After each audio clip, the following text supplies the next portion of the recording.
Set জামাও নিতে পারিনি। আমার voter ID card, college ID card, যত ব্যাংকের কার্ড ছিল সব আগুনে পুড়ে শেষ হয়ে গেছে।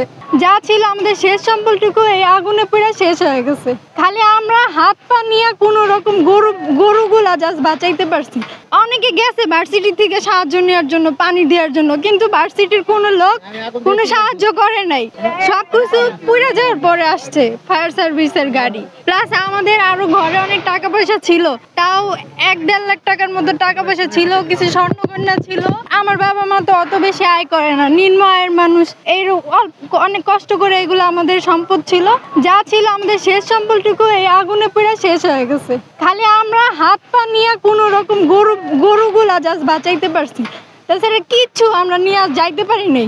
এক সেট জামাও নিতে পারিনি। আমার voter ID card, college ID card, যত ব্যাংকের কার্ড ছিল সব আগুনে পুড়ে শেষ হয়ে গেছে। হ্যাঁ, আমি রাত 2:30 আগুন লাগা শব্দ শুনে উঠছি। আগুন এইখান থেকে লাগছে, কোনো রকম উঠতে 5 মিনিটও দেরি লাগে নাই। গরুগুলা ছাড়তে ছাড়তে এই আগুনটা পুরা ছড়ায় গেছে। কেউ কোনো জিনিস নিয়ে বের হইতে পারে নাই, জাস্ট হাত পাটা নিয়ে খালি কোনো রকম যে যার মতন গেছে। যখন আগুন ছিল নিবু ছিল ছোট ছোট, তখন এই ভার্সিটি কিন্তু পানির লাইন ছিল। অনেকে গেছে ভার্সিটি থেকে সাহায্য নেওয়ার জন্য, পানি দেওয়ার জন্য, কিন্তু ভার্সিটির কোনো লোক কোনো সাহায্য করে নাই। পরে ফায়ার সার্ভিসে 999 ফোন দেওয়া হয়েছে। ফায়ার সার্ভিসের গাড়ি আসছে 1-1.5 ঘন্টা পরে। সবকিছু পুড়ে যাওয়ার পরে আসছে ফায়ার সার্ভিসের গাড়ি।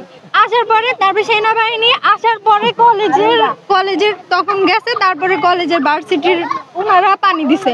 ওনারা কিন্তু পারতো এই গরিব মানুষদের একটু সাহায্য করতে, পানি দিয়ে আগুনটা নিভাইতে। তখন কিন্তু আগুনটা এত ছড়াইতো না। আমরা তা জানি না, ঘুম থেকে উঠেই দেখি এত আগুন। আমি তা বলতে পারি না, হয়তো কোনো কেউ লাগাইছে বা পরিকল্পিত কোনো কিছু, এটা আমি বলতে পারি না।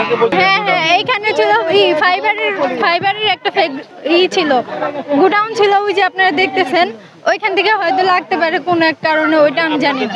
আমাদের তো গরু বাছুর, আমাদের যে 30টা রুম ছিল, আমাদের রুমগুলো তৈরি করতেই তো এখন আমাদের লাগবে তাও 2 লাখের নিচে তো হবে না। আবার ঘরে আমাদের তাও 1.5 লাখ টাকার মতো ছিল, স্বর্ণ ছিল, কাগজপাতি, কত খেতা বালিশ, ফ্রিজ, টিভি, সব কিছু পুড়ে গেছে আমাদের। সরকারি ডিবি অফিস থেকে একজন তালিকা করছে, কিন্তু অত তালিকা করছে কিনা তা আমরা এখনো জানি না। রমজান মাসে আমরা কিছু মার্কেটও করছিলাম, 3 পিস কিছু কেনাকাটা করছিলাম ঈদের জন্য।